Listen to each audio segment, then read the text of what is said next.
Brālēni mēs esam visu gadu, bet vasarā mēs esam brāļi. Kad Eģe izies uz NHL ledus, tad noteikti mēs visi būsim. Vai tad, kad grupai būs lielais koncerts, tad mēs visi būsim. Laura, izbeidzies, jau redzu tavā skatienā. Mēs sevi saucam par, teiksim, gaļas gabaliem, vai ne? Mēs vienkārši skrējam apkārt, un manā gadījumā sports nav mūžīgs. Un jāsāk jau domāt lēnām par dzīvi pēc sporta. Un tas ir mums trešais brālēns. Vieta, kur justies kā mājās, vieta, kur noņemt maskas un būt sev pašam. Tāds ir podcasts Atver muti.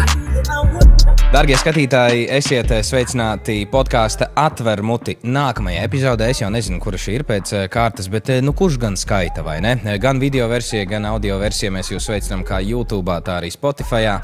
Prieks, ka esat pieslēgušies. Šodien jāsaka, ka leģendāra epizode tādā ziņā, ka 2 viesi vienlaicīgi. Kad tas vēl iepriekš ir bijis? Nevienu reizi. Tā ka šodien mēs riktīgi un kārtīgi parunāsimies vēl jau vairāk arī tā iemesla dēļ, ka šie cilvēki savā starpā ir saistīti ne tik vien kā dalot it kā atsevišķas skatuves, ja viens vienā vietā darbojas, otrs otrā, bet viņi arī pa dzīvi ir saistīti, kas ir. Viņi ir brālēni, dāmas un kungi. Iepazīsimies, parunājot gan par tām pašām masku tēmām, gan arī par visādām citādām, vairāk vai mazāk aktualitātēm. Suddenlights, mūziķis, basģitārists, viņš ir Kārlis Vārtiņš, dāmas un kungi. Čau. Ļoti labi.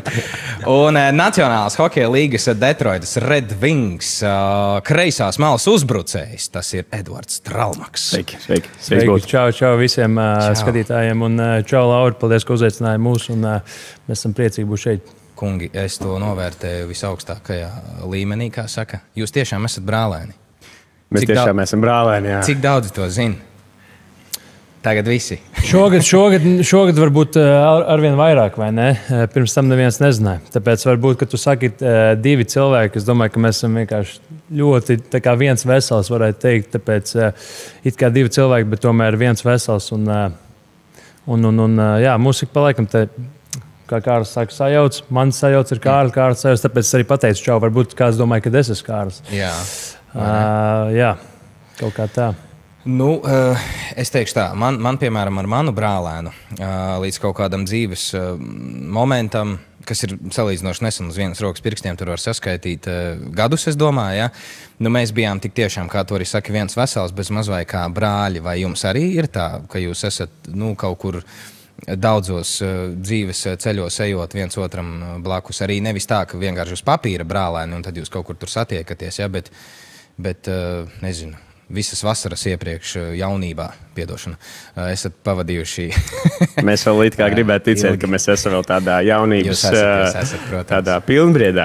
Jā. Bet man liekas, ka mums tas brālēnu jēdziens tieši kā reiz ir ne tās, kas ir vienkārši formāls papīrs.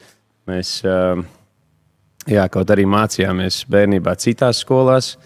Man liekas, mums ģimene jau pašā sākumā radīja to sajūtu, ka mēs daudz pavadām laiku kopā. Mēs viens pie otra braucām ciemos bieži, spēlējām datoru. Mums bija visādas Kellogg's spēles, kas vēl aizvien mēs ik pa reizei atceramies, ka mēs atradām tur visādus tvistiņus apslēptos, kā var uzvarēt jebkurā datorspēlē. Jā, tāpēc jau ir tā sajūta, ka mēs esam brālēni, kaut kādā ziņā brāļi jau. Tas status, man liekas, mainās arī tāpēc, ka mēs vienkārši pavadījām daudz laika kopā.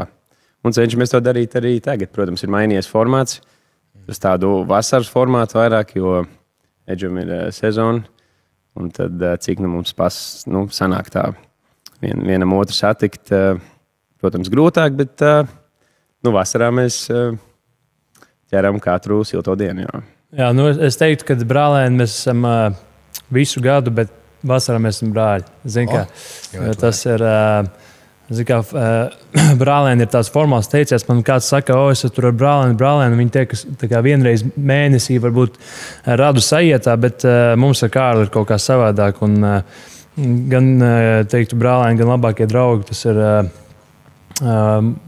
teiktu, man ir paveicies ar viņu, tāpēc, kad, Mēs esam viena vecuma, pirmkārt. Mēs darām visu kopā, ejam kaut kādas it kā līdzīgas, bet tajā pašā pilnīgi savādākas takas. Un ir forši sekot vienam otram līdzi. Baigi forši. Paskat ar kādiem komplimentiem. Es īstenībā, pilnīgi jānāk biežāk mums ir pie tevis. Jo dzīvē es viņam tā nesaku.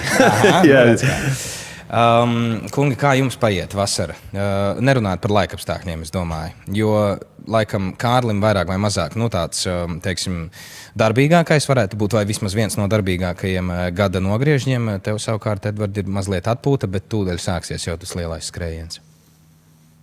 Eģi. Jā, mums tās vasaras ir savādāks, jo parasti Kārlim ir tie koncerti katru nedēļas nogali. Bet tajā pašā laikā, tāpēc, kad man tā vasara ir nedaudz brīvāka, es varu kaut kur aizskriet, satikties. Un katrā ziņā pirmais tas vasaras mēnesis pēc čempionāta man bija tāds brīvāks. Tad es palielam varēju darīt daudz vairāk. Tagad, kad ir sācies kaut kāds tas posms, iesaldīšanās posms vai pirmssezona, kā mēs to hokeju saucām, tad ir nedaudz grūtāk gan no rītiem treniņa, gan vakarā. Tas arī ļoti atkarīgs no kuras ej trenēties, ar ko un tā. Bet katrā ziņā tāpat laikus mēs viens otram atrodam.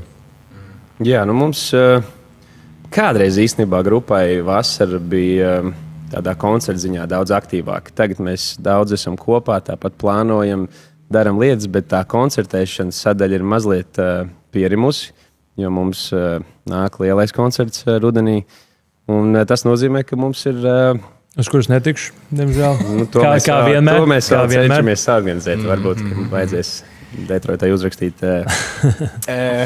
Jā. Kungi, tātad, runājot, Kārli, vairāk arī par to 15. Sveicināti! Un tas ir mums trešais brālēns. Tas mums pazaudēs. Viņš arī neatbildēja. Jā. Viņš kautriek. Bet viss kārtībā. Mēs viņu ņemam līdzi pa laikam. Kā viņu sauc? Jā, Vītols. Cik ar viņu bieži sanāk satikties vispār? Viņš kādreiz būs pieskatīgs, ka mēs bijām jaunāki. Tagad sanāk, ka viņš tā pieskata. Viņš tā atnāk paskatās, vai viss ir droši. Jā. Viņš gribēja uz Miro restorānu atnākt. Jā. Visi grib uz Miro restorānu, acīm redzot. Jūs viņu atstājat vienkārši mašīnā. Ko viņš atnāk skatīties? Tas ir interesants aiz manis tieši, ko var paskatīties. Viņi neatrast izēju un liekas kaut kur. Vai ieju. Jā, šo skatu. Ok, šis bija jaudums. Labi, viena izsita no domas. Bet normāli. Paldies, liels. Visi grib arī pabūt Atver muti podkāstā, tā izskatās. Par 15. runājot. 15. novembris, lielais koncerts. Kā jūs tam šobrīd gatavojaties un cik tas paņem daudz laika, ņemot vērā to, ka tas būs lielākais koncerts, vai ne? Kāds ir bijis? Jā, visnotaļ lielākais koncerts ir īstenībā tās dienas skrien ar vien ātrāk, ir tāds sajūta un daudz, kas vēl ir jāiespēj. Ir ļoti daudz ideju, ko mēs varētu kurā virzienā. Viņi ieraudzīja vēl kaut? Es pamanīju, ka viņš tur pieskata mums. Mums vajag kaut kādu pārvalku uzlikt virsū. Jā. Katrā ziņā. Katrā ziņā ir ļoti darbīga vasara. Un, jā, mēs paralēli vēl spēlējam pilsētsvētkus un citus koncertus, un tad vienkārši ir tāds,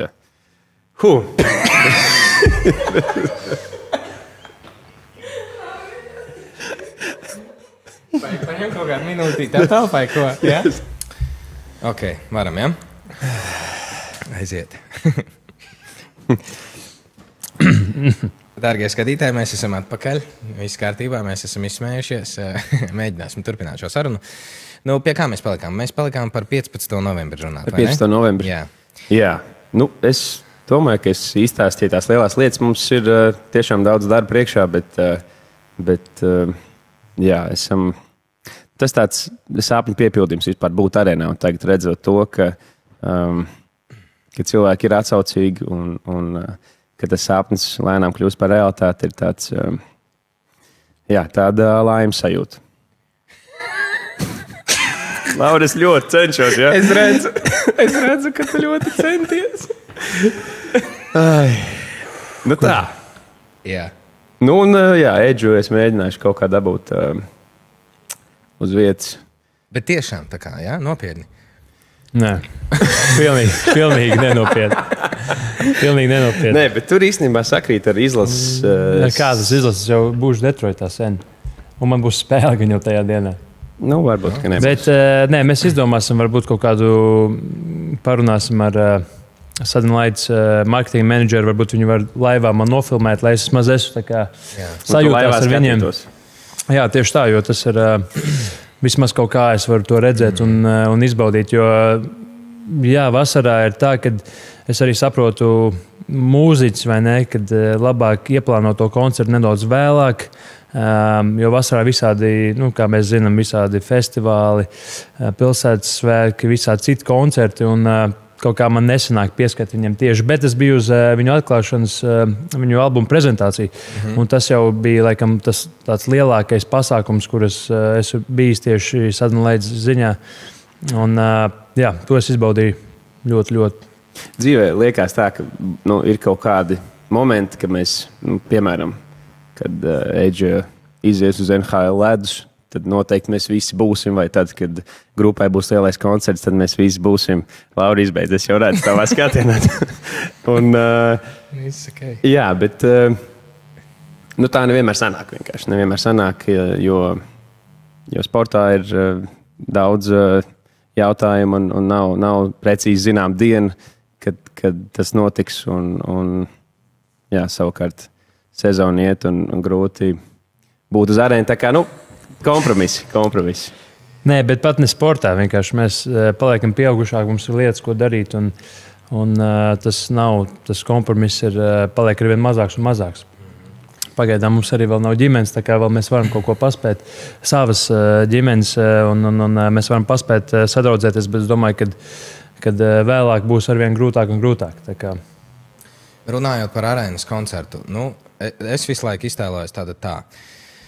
Kad mūziķi tiek Latvijas kontekstā, līdz arēnai, tur ir koncerts, kas ir nākamais, teiksim, un kāda ir pašiem mūziķiem tā sajūta, teiksim, tad, kad, jūs vēl neesat paspējuši to izbaudīt, es par Sudden Lights runāju, bet tad, kad tas moments notiks, ar kādu sajūtu, tavuprāt, jūs iznāksiet no turienes? Tā kā, kas vēl tālāk? Daugavas stadions, tas varētu būt. Jo, teiksim, ja tā ir lielākā vieta, kur būt Latvijas tādā arēnā, teiksim, runājot, kas varētu būt tas nākamais solis? Tas ir labs jautājums. Jā, mēs nevienmēr arī domājam tādos mērogos. Mēs rakstam albumus, tas ir tāds cikls vispār. Īstenībā jau līdzīgi kā arī sportā, mums arī viss notiek cikliski. Mēs rakstam dziesmas, liekam tās albumā, spēlējam koncertus, un tad paiet kāds laiks, un tad atkal to daram no jauna. Un pēc arēnas... Kāpēc es redzu, ka tu nevari saņemties? Ir skaisti, ka mēs varam tiekties uz ko vairāk. Un, šobrīd viss domas ir par arēnu. Tāpēc grūti varbūt tā uzreiz pateikt, kas varētu būt nākamais. Mēs gribētu spēlēt koncertus, laikam tā ir atbilde. Un, vai tas ir Daugavas vai Skonto stadions, tad jau dzīve rādīs, bet gribās to sajūtu, ka tu brauc, spēlē koncertus un cilvēkiem patīk. Un laikam tas ir tas galvenais mērķis, vairāk nekā cilvēku skaits. Paldies par to, ko jūs darat. Nereāli skaista mūzika. Paldies, Laura. Edvard, kā tev ir šobrīd skatoties, teiksim tā, gandrīz jaunu izaicinājumu priekšā, bet tu jau esi pabijis tajā vietā, kas ir Nacionālā hokeja līga. Ar kādu tu šobrīd uz turieni domu skaties un ar kādu sajūtu brauksi? Jā, teiksim tā, nav varbūt jauns piedzīvojums no vienas puses, no otras puses. Es tur biju, kā tu teici, un zinu, kā tagad es esmu palicis vecāks, pieredzējušāks, apbružātāks, teiksim tā, un es zinu, ar kādām ekspektācijām man jābrauc tur. Un katrā ziņā es zinu, ka tas vienmēr ir bijis mans sapnis. Es vienmēr gribu tur uzspēlēt. Godīgi runājot, man jau likās, ka tas sapnis jau lēnām vai vilciens ir aizgājis. Taču pēc ļoti labas sezonas Čehijā, pēc 2 ļoti labām, teiksim tā, un čempionāta, man tas sapnis ir atkal atnācis pie manis. Un, es esmu ļoti... Es nevaru vienkārši sagaidīt, kad es beidzot iešu un darīšu. Jo es domāju, kāpēc man nesanāca pirmo reizi, ir ļoti daudz faktoru, bet viens bija tāpēc, ka es vēl biju par jaunu, tāds jauns gurķis, un īsti nesapratu, varbūt nedaudz apvainojos uz to visu vidi, jo tā vide ir, tas nav kaut kāds tur ģimene vai draugu pulciņš, tas ir biznes. Katrs spēlētājs, kas tur ir, tas ir... Mēs sevi saucam par, teiksim, gaļas gabaliem. Mēs vienkārši skrējam apkārt un spēlējam to hokeju. Un, tas, vai tevi tur sūta augšā, lejā, tas nav atkarīgs no tevis. Tas arī ir atkarīgs no tevis, bet tur ir arī citi faktori, kas to visu padara. Kārli. Piedošana, jā. Es jūtos tā kā skolas laikā, kad ir kaut kāds joks, kas... Vai kad jāiet prezentācija jātais, zini, un tev visi te draugi rēcēs. Galvenais, ka visi jau sen ir pagājis, varbūt tas nebija tik smieklīgi, bet es dzirdu, kā motors ierūcās un praktiski strādā tā kā no tur. Jā. Ko tev šobrīd, varbūt pašā sākumā sola, saka, ar ko viss sāksies aizbraucot uz Detroitu? Pirmais ir tas, ka man ir jābrauc agrāk nekā visiem citiem spēlētājiem. Tas ir ar domu, lai es esmu tajā apritē, lai es pierodu, aklimatizējos, lai uz mani paskatās treneri, iemāc kaut ko jaunu un parāda to spēli, ko viņi vēlas no manis, lai tiktu tajā NHL. Un tāpēc ir tā cerība, ka ja viņi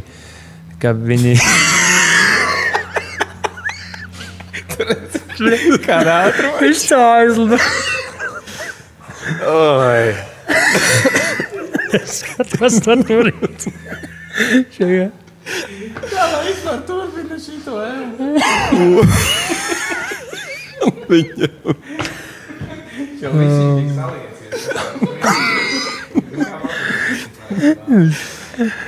Jā, mums te ir šoviņš, teiksim tā. Ir cerība, ka viņi man pasauc agrāk, lai uztaisītu spēlētāju, redzēt potenciālu spēlēt. Jo es neticu, ka viņi mani pasauc tāpat vien, lai pasūtītu mani lejā uz to farm klubu. Tā kā, to mēs redzēsim. Katrā ziņā ir ļoti labs laiks to darīt, jo man bija ļoti laba sezona, un es domāju, ka mani gaidīs atpakaļ vienmēr Eiropā. Bet tieši Eiropā, kādas tev attiecības šobrīd palika ar Jāgru, piemēram, no Čehijas dodoties tālāk? Jā, mums palika labas attiecības, jo tas nebija tā, ka es skrēju prom uz citu klubu vai kaut ko. Kaut gan tā bija, jo es no sākuma parakstīju ar citu komandu, bet vienmēr es viņam teicu, ka, protams, ka es parakstīju ar perspektīvāku komandu pirms tam, bet tas, kad vienkārši mums labas attiecības bija tāpēc, ka beigās sanāca tā, ka es braucu prom no Kladnos NHL, kas viņiem organizācija pašai par sevi ir ļoti prestiža lieta, un es esmu palicis draugos ar visu menedžmentu, kas tur ir. Gan Kladno, gan Karlovi Vari vispār menedžeri gaida, kad es viņiem uzrakstīšu, ja vajadzēs. Un tas pats ne tikai ar viņiem. Ir arī dažas citas komandas, kuras interesējas. Ja pēkšņi man nesanāk, tad es varu skriet atpakaļ. vienkārši darīt to, vienkārši spēlēt to hokeju un katrā ziņā manā gadījumā iet uz tituliem un mēģināt nopelnīt iztiku, lai, cik es vien varu līdz karjeras beigām, teiksim tā. Paldies par mazo ieskatu tajā, kas aktuāls. Vēl viens mazs ieskats. Tu taču, Kārli, tikko esi atgriezies no Svalbāras, ja? Tā ir tā vieta, kas ir Norvēģijas kaut kāda Cik tu vispār daudz vari teikt vispār? Cik tu vari teikt, tas ir viens, jā, un bija sajūta, ka tu jau esi pietuvojies kaut kādam tādam, nezinu, sevis izaicināšanas slieksnim, kurā iepriekš tu neesi bijis, jeb tas bija tāds, pastaigājāmies. Nē, noteikti. Man tas bija, es īstenībā tik daudz ko jaunu piedzīvoju tik īsā laikā, un ja pirms tam ilgākais posms, ko es biju pavadījis teltī, bija droši vien festivāla, tās 2 naktis. Tad šis man bija jaunums gan kā ir dzīvot teltī, gan to vispār, ko nozīmē pārgājiens, jo es neesmu tāds pārgājienu entuziasts, neesmu pārgājienos gājis. Un, tas noteikti būs kā viens no tādiem manas šīs vasaras un šī gada highlightiem. Kā highlights būtu latviski? Dzīves notikumiem, es nezinu. Dzīves notikumiem. Jā. Un patiešām es ļoti jūtos privileģēts, ka man bija iespēja, un es iepazinu savus arodu brāļus un vispār cilvēkus, kuriem tik daudz esmu sekojis līdzi, un kur man ir iedvesmojoši vispār nodoties mūzikai, un ne tikai. Un, tiešām, jā, tā ieskicējot, tāds vēl viens mazais laimes mirklīts manā dzīvē, un es domāju, ka tik forši, ka varēs oktobrī vēlreiz no jauna, gluži varbūt ne no jauna, bet no citas perspektīvas paskatīties, kā tas izskatījās kamerās, jo skaidrs, ka uzfilmēts tik ļoti daudz, un tajās 6 dienās notika ļoti daudz, un man interesē, kā to saliks tādā 9 raidījuma formātā 25 minūtēs, kas tad ir tas, ko beigās producents gribēs parādīt. Jo, esot tur uz vietas, tas bija fantastiski. Tev izdevās uzzināt kaut ko pašam vairāk par savu ķermeni, prātu, esot tur. Varbūt izkristalizējās kaut kādas vērtības vairāk vai kaut kam mazāk pievērs ikdienā uzmanību? Noteikti, jā. Tā pirmā lieta ir vispār tas ārpus zonas koncepts par to, ka tu izslēdz ārā visu to, kas tev ir mājās, visu to, kas tev to prātu noslogo domas un darbi, un tu vienkārši nododies mērķim. Ir dienā jānoiet kā kuru dienu, bet vidēji 20 km. Un cik interesanti, ka tev prāts pārslēdzas no 100 dažādām lietām, pēkšņi uz to, kādu zābaks tu vilksi, kā tu saliksi somu, lai tad, kad būs pusdienu pauze, kad tev stāv gāzes deglīts augšpusē, kad pilnīgi pārslēdzas tā domāšana. Un tas ir viens, otrs, tā fiziskā sajūta, man likās, ka man bija ok. Es biju, protams, nobažījies pirms tam, jo dzirdēju, ka citi dalībnieki ilgāk bija trenējušies, un tad man likās, ka varbūt es kaut kur iepalikšu, bet arī tas ir interesanti, cik mentālā sajūta ietekmēs no fiziskās un otrādi. Jo, piemēram, bija dienas, kad likās, ka ir, es jūtu, ka paliek grūtāk, un tad es redzu, kā Jānis Šubalts iet pa priekšu, un tur dzied dziesmas, un jokojās, un Renārs Zeltiņš, protams, un dāmas arī redzot to, ka viņas jau nenes vieglāku somu nekā mēs. Aptuveni visiem bija tie 20-25 kg, un es redzu, kā meitenes iet un pa priekšu. Tad kaut kā vispār pārslēdz tā domāšana, ka tas nav tik grūti un ir vienkārši jāiet. Un viens no otru ļoti ietekmējāmies. Un 6 dienās vispār sajūta, ka mēs tagad varētu katru vakaru sēdēt kaut kur runāt par dzīvi, jo tas formāts mums ļāva ļoti tuvu viens otru iepazīt. Un tas, laikam, ir tas pats galvenais. Skaidrs, ka ir forši tagad apzināties, kas ir pārgājiens, ko tas prasa, bet cilvēku attiecības un tas, kā mēs tagad turamies, un es ceru, ka turēsimies kopā, tas ir tā lielākā vērtība no šī visa. Cik jūs nogājāt? Mēs ieradāmies bišķiņā ātrāk. Mēs ieradāmies 2 dienas ātrāk, jo tas pārgājiens sākās tā kā trešajā dienā. Un sanāk, kad mēs tur... Lai aklimatizētos, tā to lai aklimatizētos, lai vispār saprastu, kā tās dienas ritēs. Mums bija dažādi drošības jautājumi. Tas mūsu bračiņš, ja tur ir? Nē, tas ir tavs otrs bračiņš. Jā, mēs izreitinājām, ka mēs nogājām beigās aptuveni 130 km. What? Jā. Un interesanti, ka tas it kā liekas 20 km, kas tur tāds, bet tas, ka visu laiku mainās tie segumi, pa ko tu staigā, tad ir pūrs, tad upes, tad akmeņi un nu tāds, jā, nu tas vispār ļāva tā saprast dabas varenību, cik liela ir kalni, upes un jā, laikam nestāstīšu vairāk, jo tas viss būs redzams oktobrī, bet ļoti, ļoti vērtīga pieredze un cik interesanti, ka pagāja tās dienas, it kā, liekas, nedēļa mazliet vairāk, bet es atgriezos un grupa sagaida un džeki ir filmējuši, kā viņiem iet, tad man bija tāds atskata vlogs katru dienu, man bija dziesmas, kā viņi mani gaida, un tad, protams, sagaida lidostā ar pierādziņiem, ar plakātiem un tāds, jā, tās mazās lietas, šādi piedzīvojumi, kaut kādi izaicinājumi un sevis pārvarēšana, šajā reizē likās, ka bija tik apbalvojoši. Mēs nācām un tieši runājām, ka mēs jūtamies, it kā mēs būtu uzvarējuši Olimpiskās spēles, ka mūs sagaida un mēs esam nogājuši. Un man zvana tur tēvs prasa, kā tev gāja, jo man bija uz muguras vēl ierocis.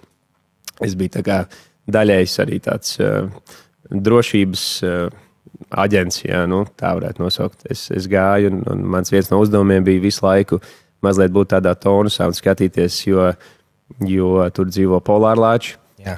Tad arī katru dienu mums bija drošības instruktāži, kas jādara gadījumā, ja mēs viņu sastopam. Un tad es atgriezos un man zvana tēvs un es stāstu, ka viss bija kārtībā un tādas ieroču un mednieku lietas. Tā kā no visām pusēm tādas pozitīvas sajūtas un oktobrī viss pie teļukiem. Super. Nu, paldies jūsu aktualitātēs mūs ievedāt šobrīd. Bet mazliet arī pieslēdzoties tai podkāstu tēmai, kas ir par tām maskām runājot. Nu, kā jums ir? Kā jūs redzat no malas sabiedrību? Vai mēs riktīgi daudz izejot ārā, jā, katrs savā profesijā vai dzīves notikumos uzliekam maskas, un vai jūs arī vispār piekopjat kaut ko tādu, kas ir, teiksim, skaidrs, ka mēs katrs esam mājās un savu tur īsto cilvēku lokā mazliet citādāks nekā vienkārši publiski kaut kur dodoties, jā? Bet tik un tā jūs vairāk pastāvat par to, ka jābūt sev pašam, jā, vienalga, lai arī kā tur būtu jābūt sev pašam, vai tomēr redzat, ka tas ir, tas tā ir mūsdienu tādā varbūt laikā mēs dzīvojam, kur tas ir ok pat iejusties kaut kādos tēlos. Jā, zikād, es domāju, ka ir varbūt forši, jo mēs esam tik tuvi, ka mēs redzam un mēs ejam sabiedrībā kopā, mēs esam mājās kopā un varbūt mēs varam viens par otru izteikties, bet man liekas, pēc rakstura mēs esam baigi vienkārši cilvēki. Mēs kaut kā, ja tā maska ir, tad viņa nav nekāda bieza un tāda, kad ir pavisam cits cilvēks apakšā. Es domāju, ka viena burvība, es teiktu, manī vai mūsos ir tāda, ka mēs esam ļoti līdzīgi. Protams, kad kaut kādā ziņā tev ir neteiksim jāuzliek maska, bet savādāk publikā jāuzvedās nekā mēs pieņemsim mājās vai ka mēs izējam kaut kur parunāties un tā tālāk. Taču tieši par to runājot, man liekas, ka mēs esam baigi vienkārši čaļi pie mums var pienākt, parunāties par visu.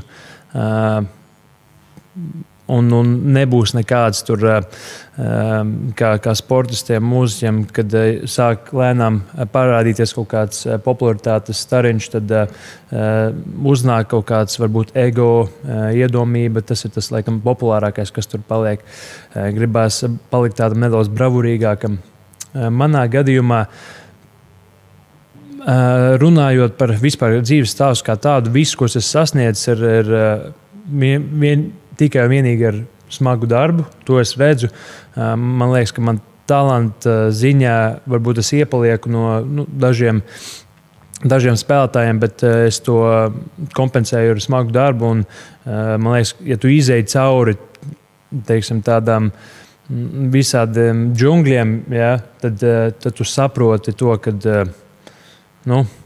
kas ir tā maska, priekš kam tev viņu vilkt. Un labāk būt tādam, kā tu esi. Un es domāju, ka arī Latvijas tauta ir ieraudzījusi mani tādu, ka šis čāls ir smieklīgs, viņš dara to, un es baigi, es nemanos. Bet es nezinu, varbūt, Kārli, kā tu to redzi, varbūt es esmu savādāks. Nē, es piekrītu. Mums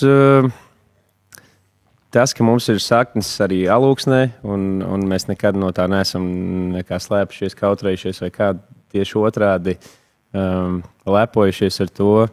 Un, jā, nav tā, ka visu laiku ir gājis tik veiksmīgi vai tik labi. Un skaidrs, ka sākumā gan Edžam tas ceļš nebija tik viegls līdz tam brīdim, kur viņš ir tagad, gan arī man un grupai.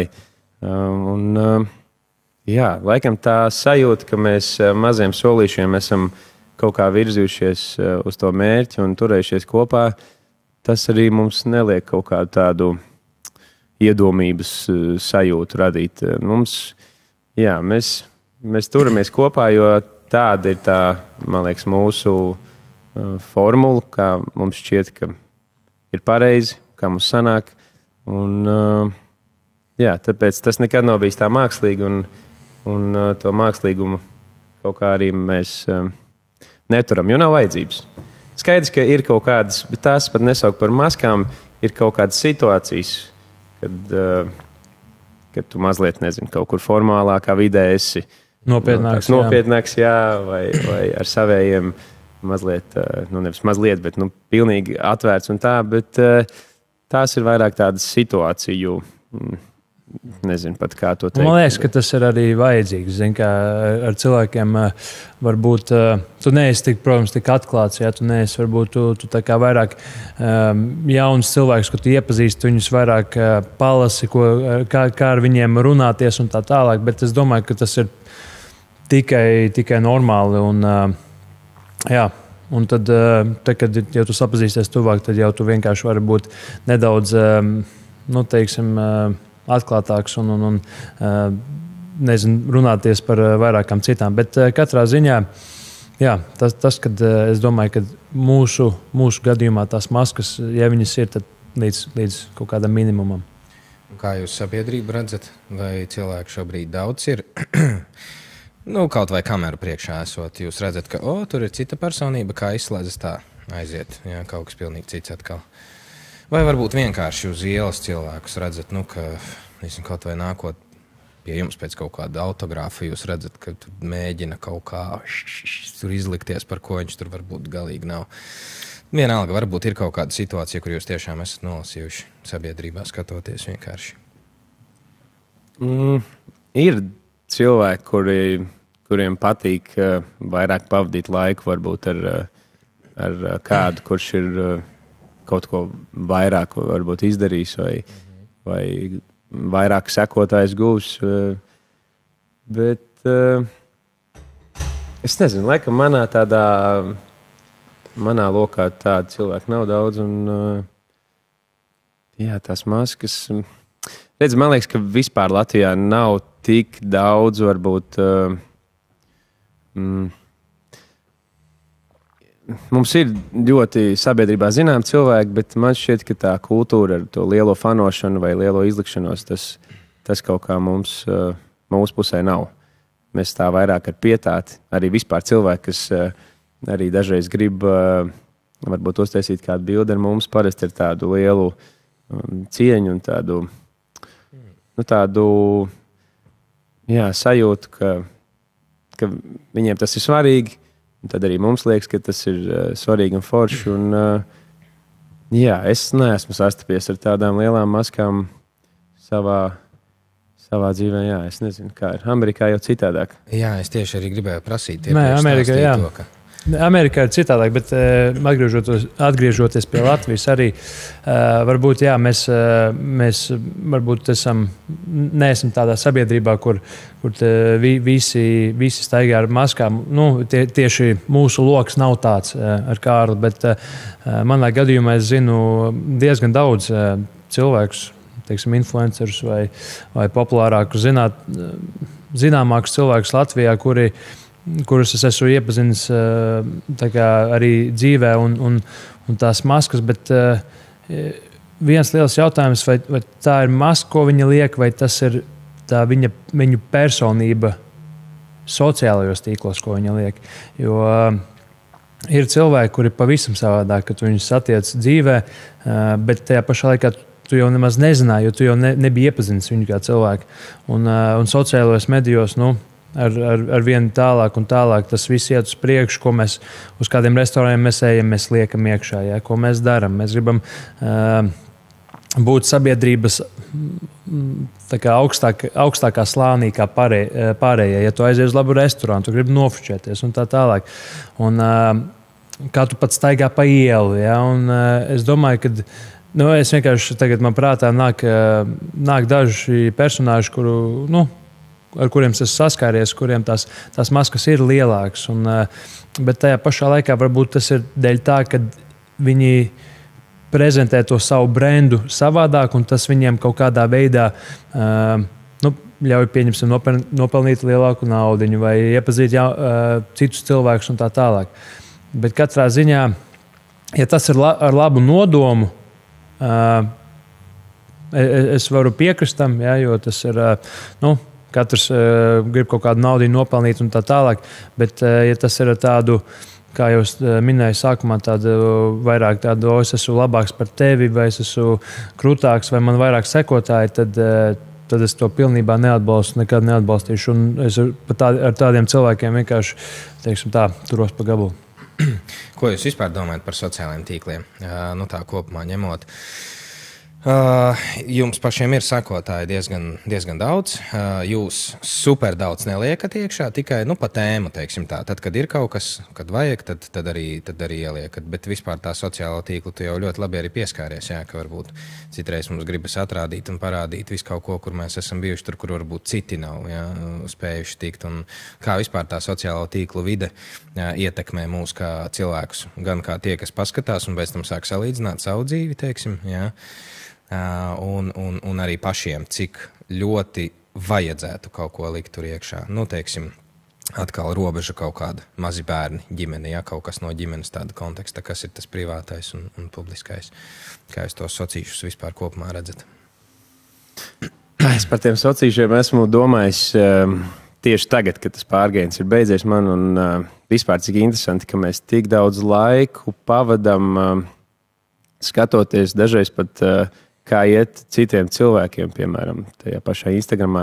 Bet mums varbūt nemaz tas tik ļoti neinteresē, bet tas ir tā iegājies, ka mēs skatāmies un mēs visu laiku it kā turamies ar tiem cilvēkiem kaut kādā vienā tādā tīklā. Mēs visu laiku it kā redzam, kā iet kādam, bet īstenībā vai mums tas interesē? Jo tas ir vienkārši tāds, mūsdienu dzīves sastāvdaļa, es jau teiktu, ka mēs vienkārši tur esam, jo kaut kādā ziņā ir ļoti grūti tur nebūt. Un ir kaut kāda sajūta par cilvēkiem, kur izvēlas, arī mums draugu lokā ir daži, kas izvēlas vispār nebūt. Un tad uzreiz pirmā sajūta ir, vai viņš ir mazliet dīvains. Dīvains, vai kaut kas nav kārtībā, jo kāpēc.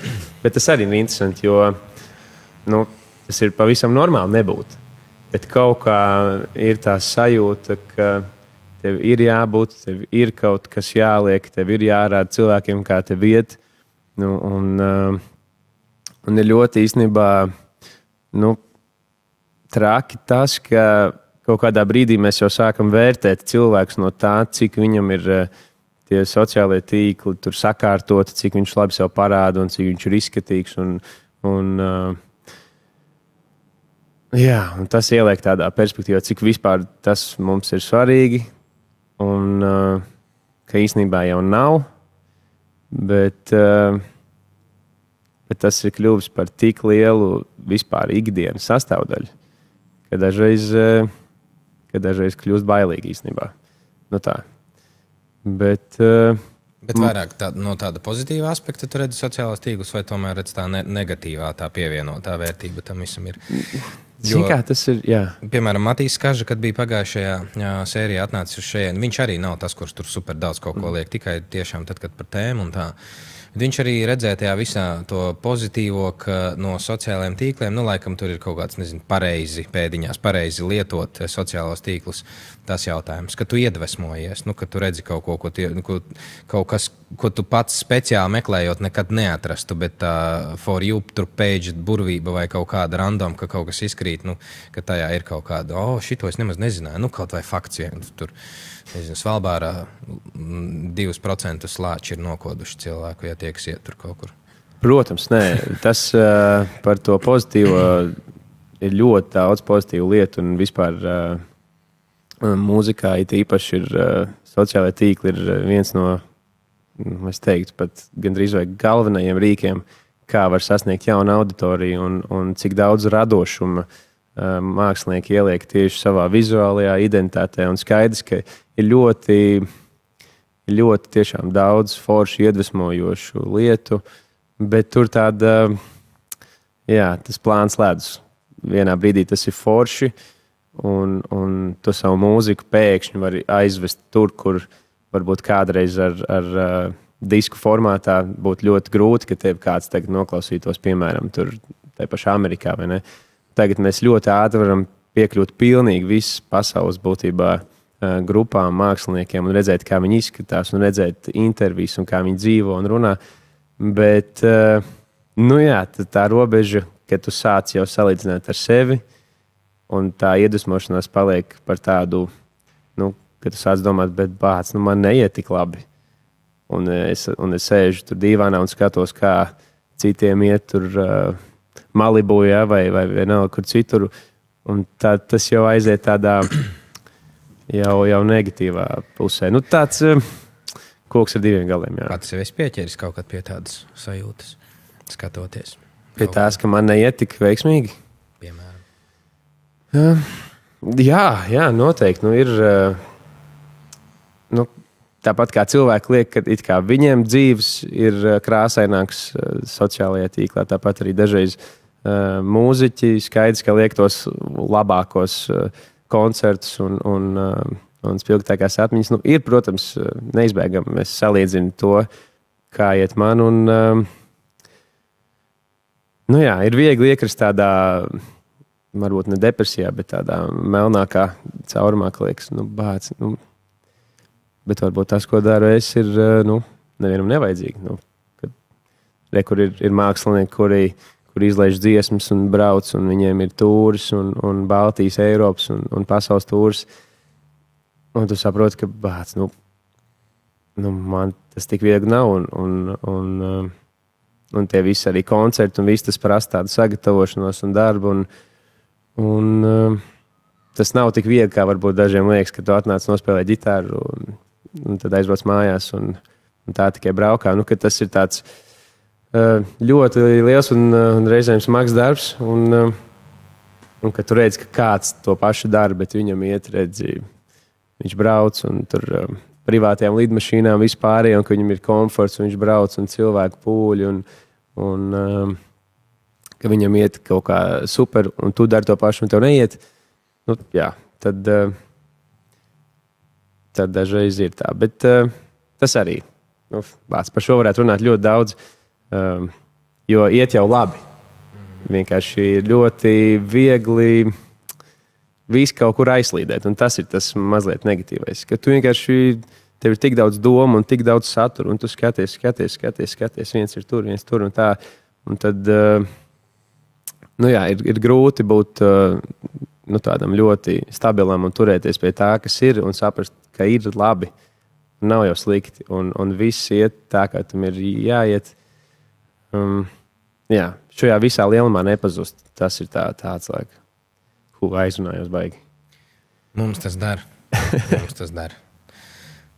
Kā tu par sacīšiem jūties? Jā, es pilnībā piekrītu Kārlim. Man arī ir tik daudz, viņš laika kaut kādu jaunu tēmu par sociāliem iesāk, un man par to ir ko teikt. Un, viņš pareizi saka, mēs te varam pavadīt ļoti daudz laika vērtējot gan plus, gan mīnus. Manā gadījumā es domāju, ka katram cilvēkam laikam ir jāsaprot sava dzīves filosofija, vai ne? Bet, ko viņš grib, vai sociāls ir tas, kas, kā tu teici, iedvesmo.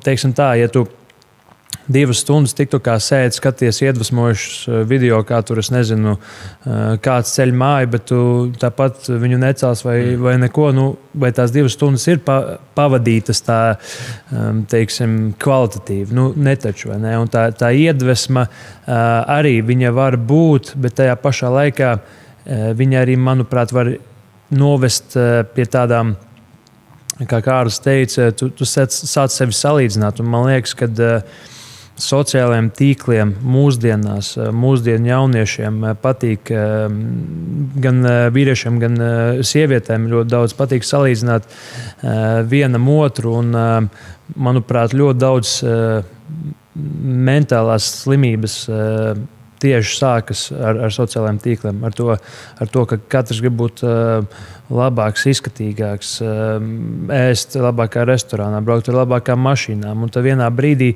tev ir tas ir tik daudz, ka tu to gribi, un beigās tev sākas kaut kādas mazās mentālās slimības, jo tu to nevari sasniegt. Un manā gadījumā viena lieta, par ko es esmu teiksim, lepns par saviem sociālajiem tīkliem, ir tas, ka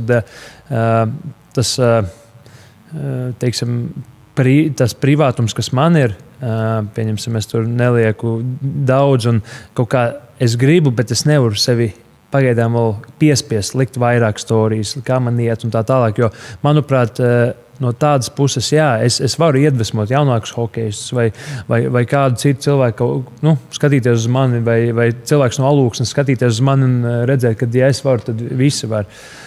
Bet tajā pašā laikā man tie sociālai tīkli ir līdz, teiksim, es neteikšu, ka minimumam, jo es tāpat lieku daudz satura, bet, teiksim, manu sekotāju un, teiksim, laiku daudzums man parāda to, ka tas ir ļoti tuvu pie maniem sekotājiem, man pieņemsim laika, un tas nozīmē, ka tas privātums, kas man ir, es mēģinu to saglabāt. Un ļoti grūti, kad pie tevis atnāk un prasa sadarbību, un tu vēl līdz galam tā kā to neesi darījis, un tu zini, ka tas tavs sociālais medijs, es runāju par Instagram, viņš ir bijis tikai hokejs, kā tu izbaudi vasaru, tu esi bijis tur, un pēkšņi tev jāliek sadarbība iekšā, zini. Un tas ir tāds arī koks ar 2 galiem, bet tajā pašā laikā atkal, ja mēs paskatāmies no pozitīvās puses, ko sociālajā tīkli tev var dot? Sadarbības tev dod iztikas līdzekļus. Un tas ir tā kā sava veida biznesa arī.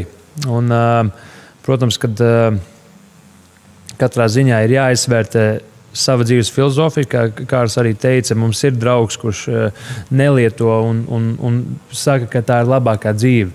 Kāpēc mums liekas tas dīvaini? Tāpēc, ka, ja tu nelieto mūsdienās un, teiksim, tur neaizies uz kaut kādiem pasākumiem, kā tu iepazīsti kaut kādus jaunus cilvēkus, ja? Kā tu dabūsi jaunus kontaktus, kā tu varbūt iepazīsti savu otru pusīti. Un tādā mērā, diemžēl, vai par laimi, mēs esam nonākuši tādā pasaulē, kur, teiksim, sociālajie tīkli ir ļoti, ļoti, ļoti liela sastāvdaļa mūsu dzīves. Un pareizi Kārlis arī teica, ka mūsu vērtē ļoti daudz cilvēku, ne visi, bet ļoti daudz cilvēku mūs vērtē pēc sekotājiem, jā, pēc izskata bildēs, pēc tā, ko mēs darām, pēc kaut kādas sabiedrības statusa.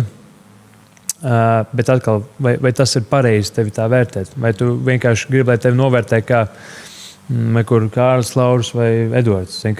Nu, tas ir atkal.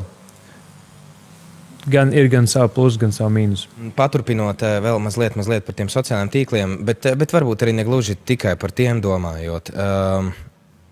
Vispār par tādu publisko tēlu jūs vairāk gribētu, lai jūs esat tādi tuvāk tautai, teiksim tā, vai mazliet neaizsniedzami, lai, nezinu, varbūt nesabojātu kaut kur cita cilvēka kaut kādu, nevis priekšstatu, bet teiksim, tad, kad, lai jūs nepielaist vienādi sakot par tuvu sev, jā, vai jūs tomēr gribat būt tuvāk tautai. Nezinu, kas ir tuvāk tautai, es varu nosaukt Edgars Rinkevičs, piemēram, valsts prezidents. Jā, tā kā tik tuvu, vai tomēr būt sava aroda meistari un tikai vairāk grozīties par un ap to un uz jums skatās tā kā uz... Un kas ir tas piemērs? Tas otrais? Tas varētu būt, nezinu, gan jau, ka jāskatās tādā pasaulīgā kontekstā, tas varētu būt Jims Kerijs. Viņš vispār nekur ārpus filmām, tā kā tad, kad promotējas materiāls, tas ir cits kaut kāds, bet viņš nav vispār ne sociālajos tīklos, tā viņa publiskā dzīve ir ļoti klusa, tikai tad, kad pa lietai, tad viņš kaut kur parādās, čik izdara savas lietas un atkal nozūd kaut kur. Tā. Jautājums ir, kāds ir mērķis vispār tavam sociālajam profilam, vai tu gribi rādīt cilvēkiem, kā tev iet ikdienā, vai tu gribi dalīties ar to, ka tu esi smieklīgs, ka tev ir joki, un vai tu gribi stāstīt par grūtībām, kurām tu pats ej cauri, vai tu vienkārši radi par sevi tēlu, piemēram, manā gadījumā, mūziķa tēlu, un tad tikai to es arī vedu. Man liekas, ka Harry Styles ir viens no tiem, kuram starp citu profils ir tikai no tādām. Viņam ir savs fotogrāfs, man liekas, un viņš tikai liek bildes tādas mākslinieckās no koncertiem. Ļoti labs piemērs. Un man liekas, ka ir vienkārši jāsaprot, kāds tu pats gribi būt un ko tu gribi nest, jo ir daudz savukārt mākslinieki, kas tieši liek tos pārbaudījumus, kuriem viņi paši iet cauri, un arī tas ir pareizi un forši. Manā gadījumā, laikam, kaut kā nav iegājies manā dzīvē. Es saprotu, ka tas ir darbs visiem, bet jaunākajai paaudzei kaut kā vieglāk iet tie visi video, gan filmēšanas, gan bilžu līkšanas. Kaut kā man tas prasa tādu, lielāku saņemšanos.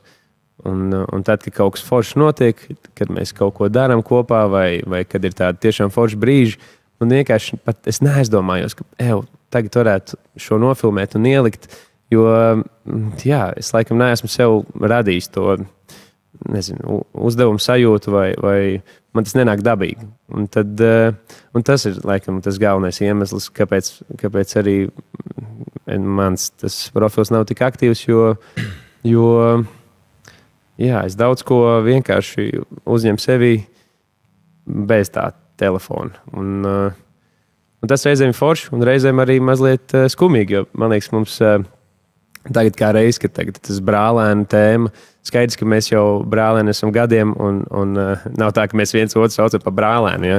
Bet tagad, kad tas viss kļuva aktuālāks mazliet, tad arī man prasīja bildes, un es saprotu, man reāli redzu nav tik daudz bilžu, kā liekas, jo mēs vienkārši baudam, mēs ejam, un liekas, mazliet tā kā muļķīgi, ka nav.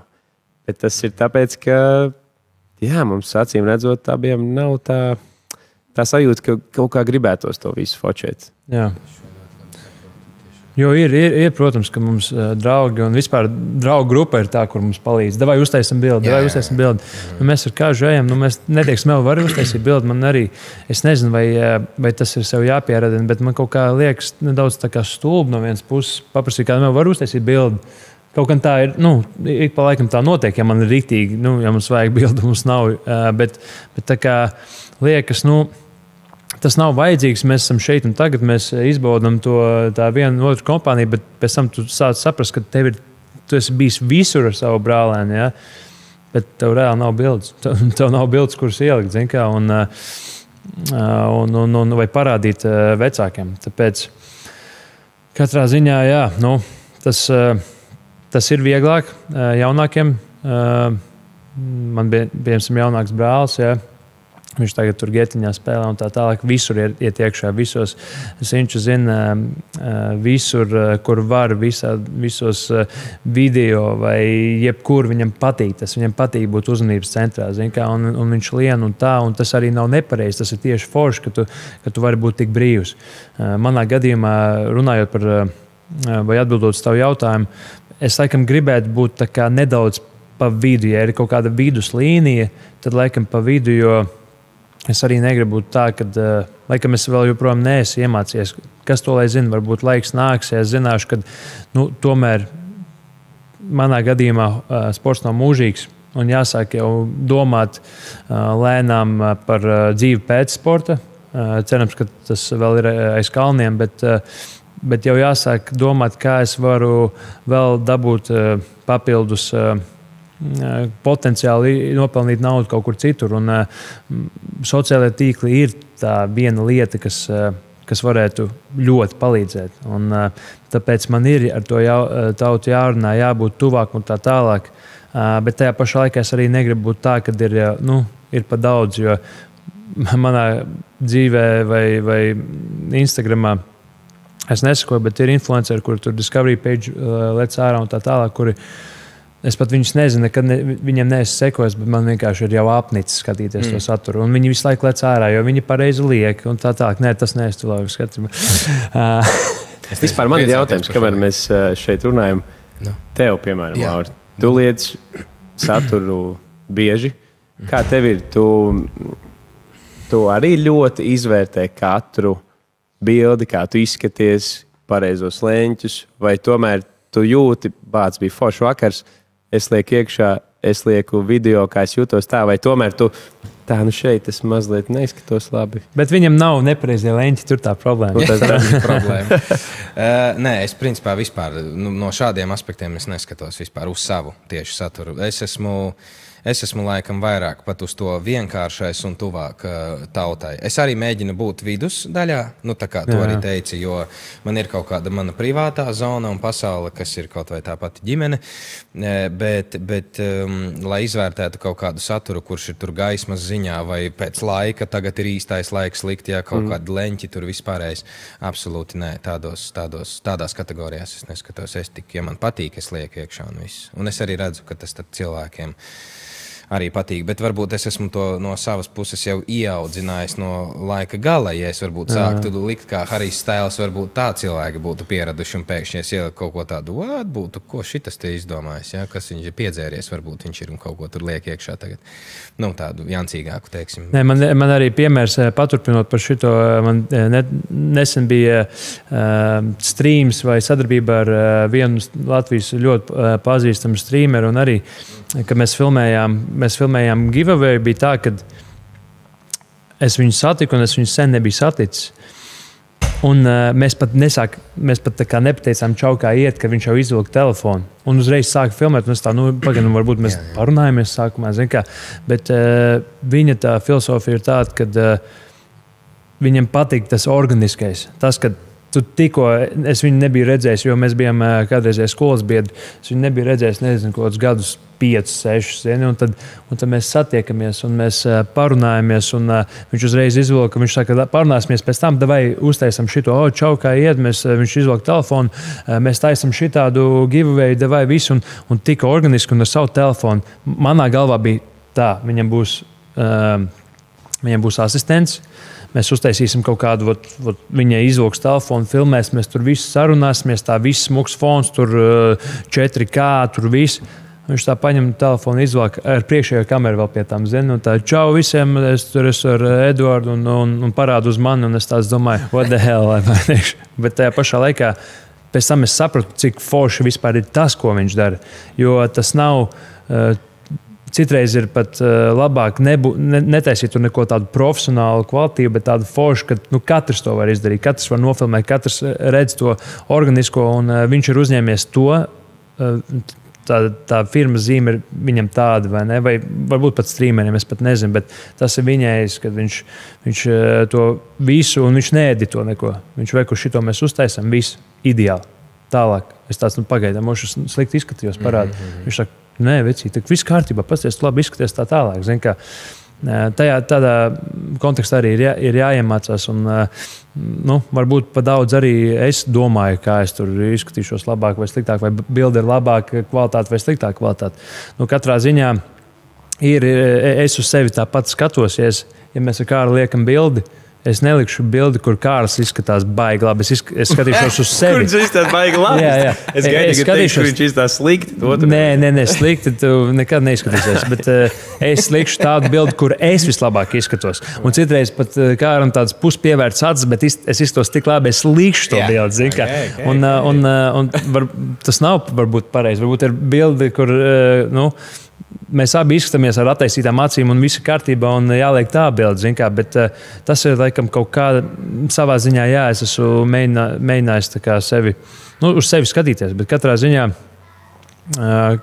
pareizi arī tu saki, varbūt tieši organiskāk un foršāk ir vienkārši tu uztaisi bildi vai video, un vienkārši liec iekšā un parāda to, ka tu esi parasts arī čalīs, tu neko neskaties un uztais tādu organisko saturu. Baigi daudz mēs par sacīšiem un tā publisko tēlu runājām. Mazliet par ģimenisko gribu jums pajautāt. Tā kā jūs jau te roku rokā no bērnības, bez maz vai it kā tiešām varbūt ilgāku periodu kaut kad netiekoties, bet tomēr arī pēc jūsu stāstiem es to saikni jūsu starpā jūtu tiešām.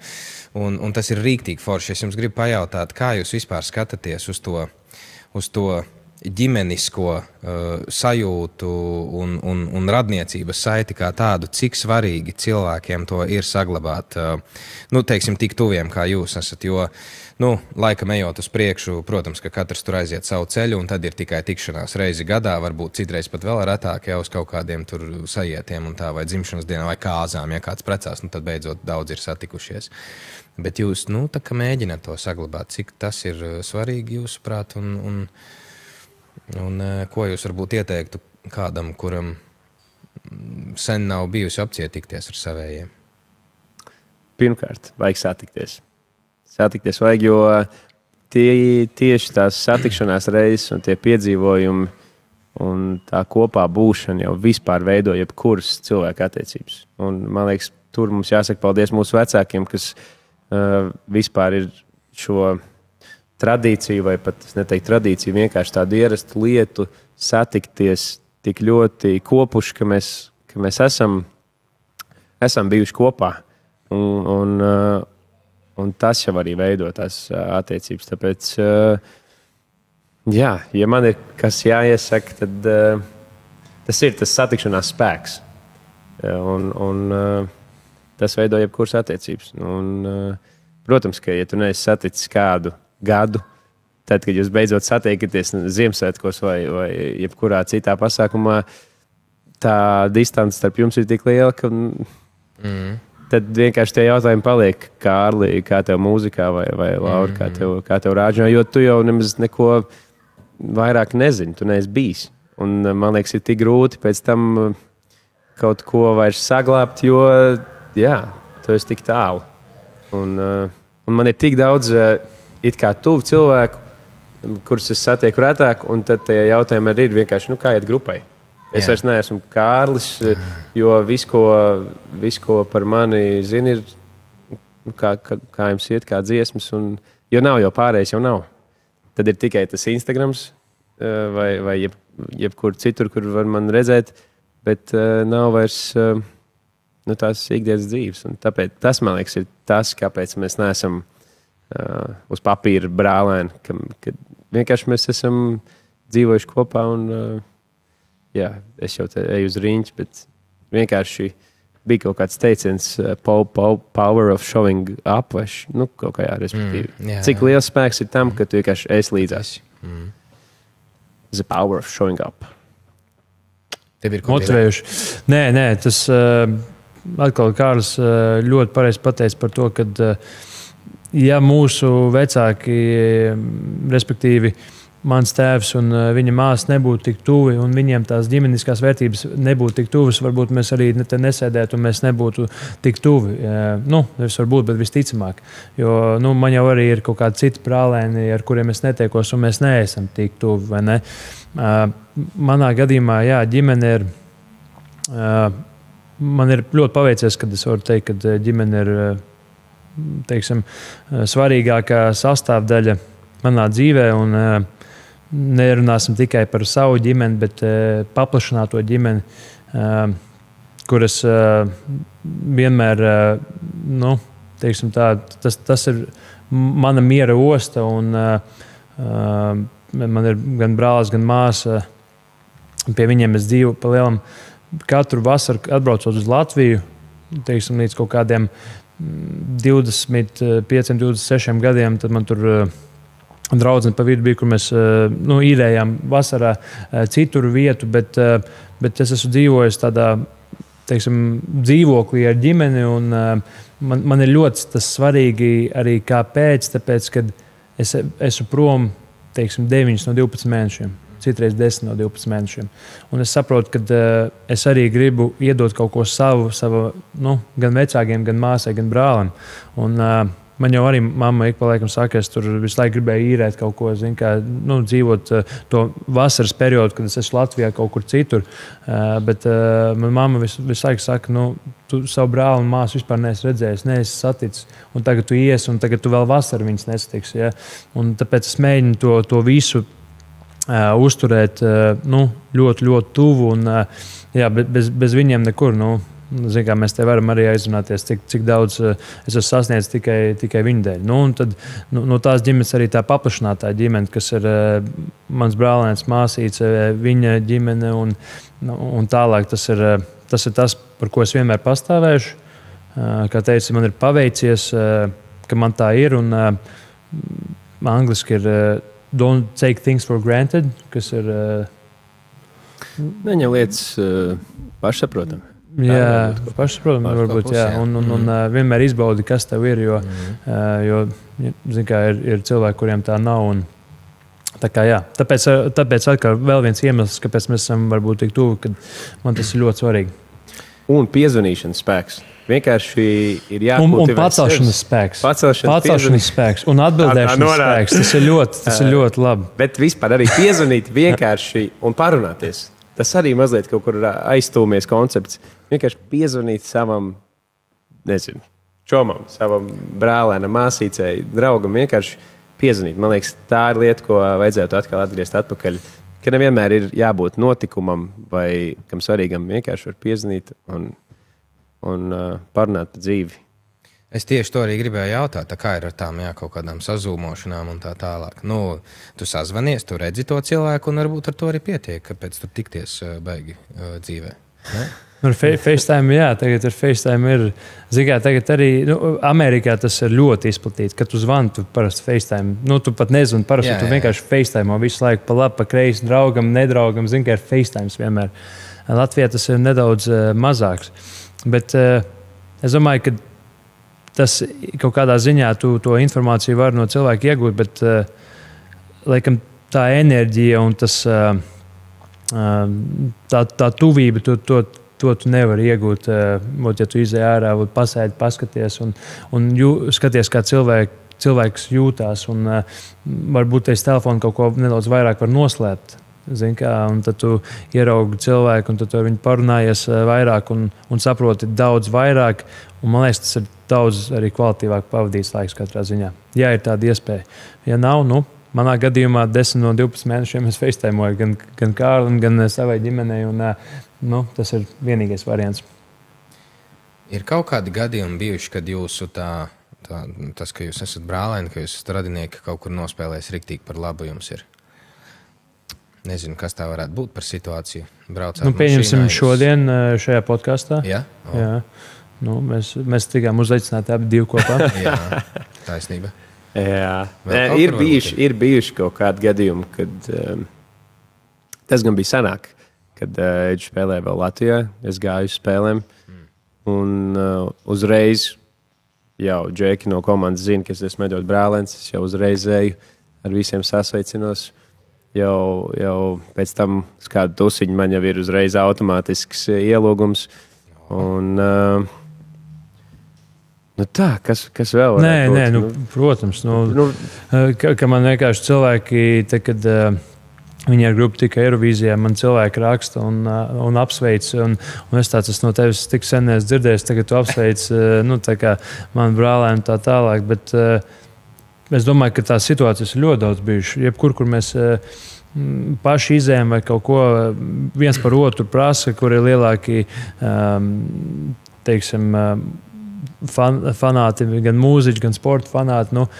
Es domāju, ka katru reizi, ja es kaut kur izēju un Kārļi nav, man vienmēr prasa, kur Kārlis, kā viņam ar grupu un tā tālāk. Tā, kad es esmu iegūst kaut tādu, neko kabatā dēļ Kārļi neesmu ielicis, bet es ceru, ka kādu dienu kāds man vienkārši iedos naudu. Tu mazo honorāri. Tu esi brālēns, ieliec kabatā.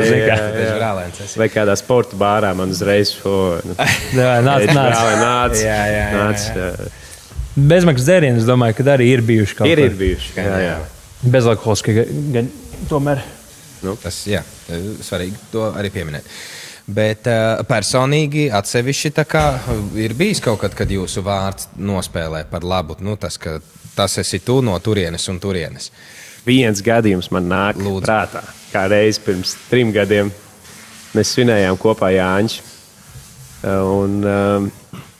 Bija sakritušas kaut kādas 4 brīvas dienas, mēs svinam Alūksnē.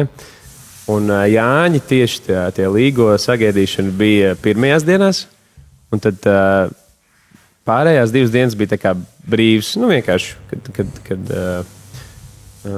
mēs varējām atpūsties pat no līgo svinēšanas. Un tad mēs atbraucām uz Alūksni uz pilsētu, un tur bija tāds brīvais mikrofons. Un bija tur instrumenti visādi un tā, un mēs izdomājām, Edvards, kā mans tāds aģents, muzikālais. Bet par to arī mēs varam parunāt. Es esmu, kad Kārlis ir ar mani un ja ir mikrofons pieejams, tur balīti sāksies, grib viņš to vai negrib. Mēs tagad sēžam un domājam, ko mēs varētu padarīt, un Edži, protams, jau par to laiku jau ir aizgājis, jau sarunājis, ka varētu es pie tā mikrofona dziedāt, jo tas nav tāds kā karaokas mikrofons, tas reāli paredzēts tā vakar vai iepriekšējā vakar māksliniekiem, un viņi tā nevar tagad aiziet un dziedāt. Bet Edži jau ir aizgājis pa sānu durvīm un izstāstījis, tomēr, ka, respektīvi mani noreklamējis tā, kad tās iestādes vadītājs saka, labi. Jūs varat uzstāties. Un tad tur parādījās viens kungs, kas spēlē klavierus. Jā, vienkārši. Tur bija 2 cilvēki. Parādījās, viens no viņiem bija klavieru spēlētājs, sākās balīt, un beigās tur neviena nebija. Tas bija Alūksnē, Alus paviljonā, neviena nebija, un pēkšņi sanāca cilvēki. Vienkārši ne no kurienes dzirdēja, ka tas ir. Un es dziedāju uzsnīgs sniedziņš balts, vienkārši vasaras karstākajās dienās par godu savam krustāvam. Ja, un, tas bija tāds viens no vakariem, kad varbūt nostrādāja tas, ka brālēns man noreklamēja, kā čeku, kas kaut ko varētu arī pie tā mikrofona. Svarīgi piebilst, ka es esmu tāds, ne perekupčiks, bet man patīk sarunāt lietas. Es varētu būt menedžers, es domāju, vai kaut kāds, jo tas ir kaut kas. Man liekas, ir tā pārliecība lielāka, kuras man liekas, ka es varu sarunāt.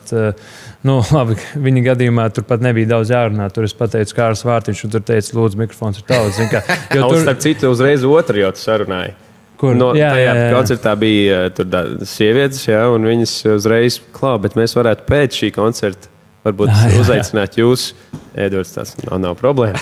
Protams, tur bija, bet viņi apsolīja, vienīgais tur nepareiz līgums bija sastādīts, jo viņi apsolīja lielās tumbas, un skatu būs. Un mēs nogājām lejā, un tur bija garāžā kaut kāds, es nezinu, tur pat mazā tumbiņa, un tās, kuras nopērk tumbiņu kopā ar mikrofonu iet, un tā kā izvalsts. Mums bija tikko bijis izpārdots koncerts Angārā, mēs nevarējām tagad nolaist līmeni.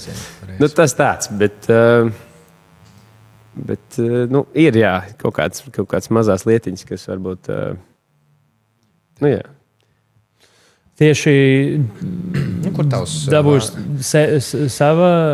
Da jebkāda atlaide.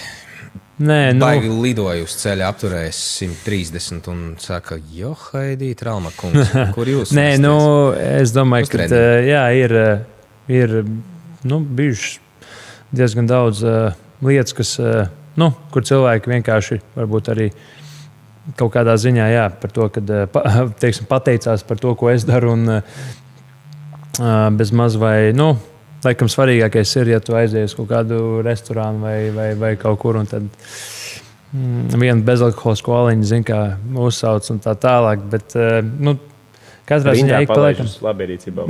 Jā, rindā palaiž. Un tur uzreiz vienojas vidū, mēs taču palaidīsim. Jā. Nē, bet, protams, ka ik pa laikam tu satiec cilvēks, kur tur aizies kafejnīcu, kāds ir fans, un tev iedod tur bezmaksas kafiju un tur pieņemsim bulciņu vai pasaka tas uz mani un tā tālāk. Kaut gan man tāpat patīk labāk samaksāt, jo es zinu, ka es tomēr palīdzu, arī atkarīgs, vai tas ir tā kā ģimenes biznes, vai tas ir kaut kāds lielais biznes, un viņi saka, labi, vai ņem šito tā kā par atlaidīt. Tikko es pirku TV skapi vispār, un man pateica, tu Tralmaks, lūdzu noņem 40 eiro.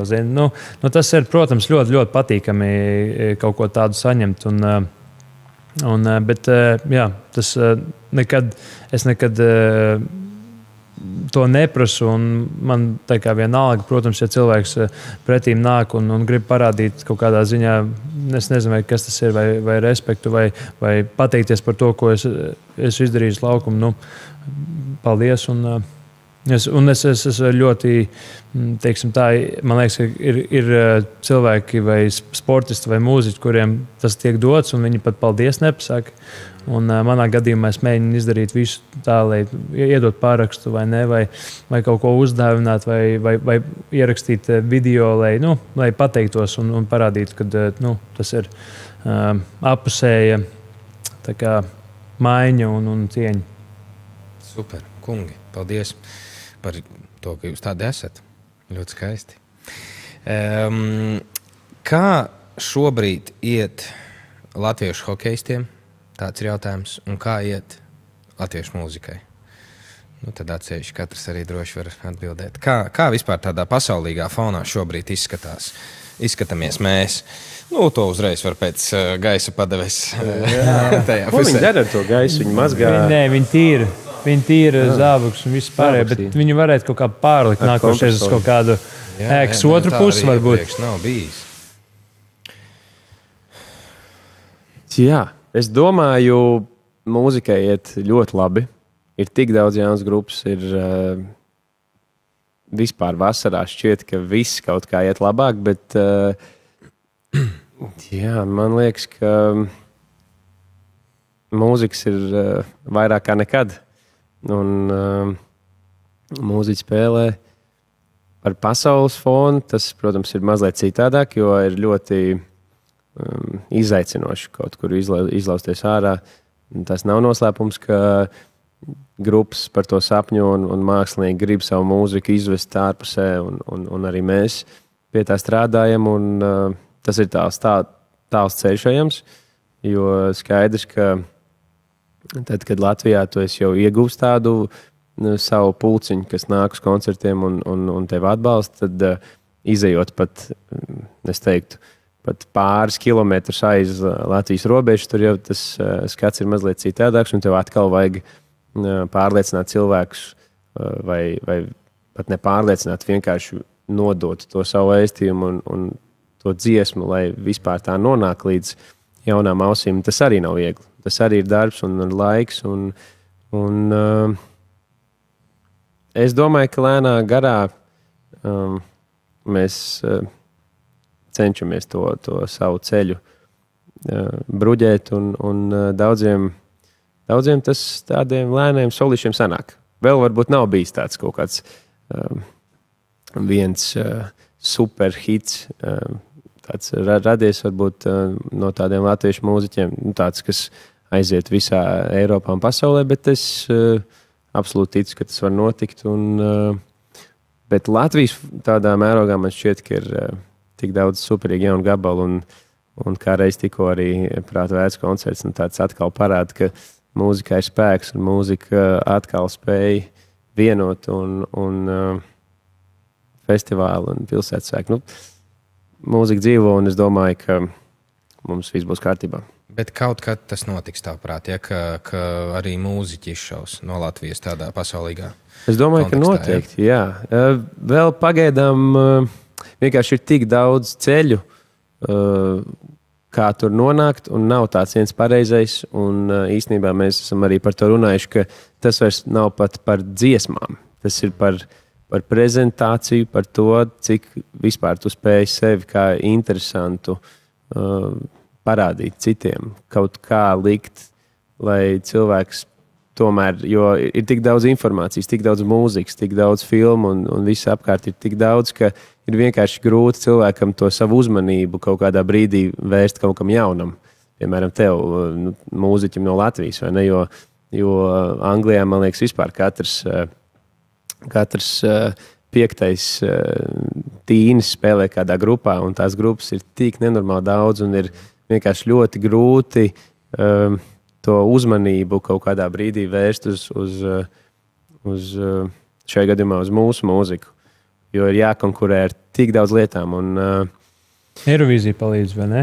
Eirovīzija palīdz, protams, ir daudz, bet arī Eirovīzija, vai ne? Liekas it kā, ka tu tajā mirklī esi tik liela mēroga pasākumā, bet tāpat tas ir tikai tāds mazs atspērieniņš, tāpat viss pārējais, ko tu dari tālāk un kādu tu izvēlies taktiku, spēlēt uzreiz varbūt tūri vai rakstīt uzreiz jaunus gabals.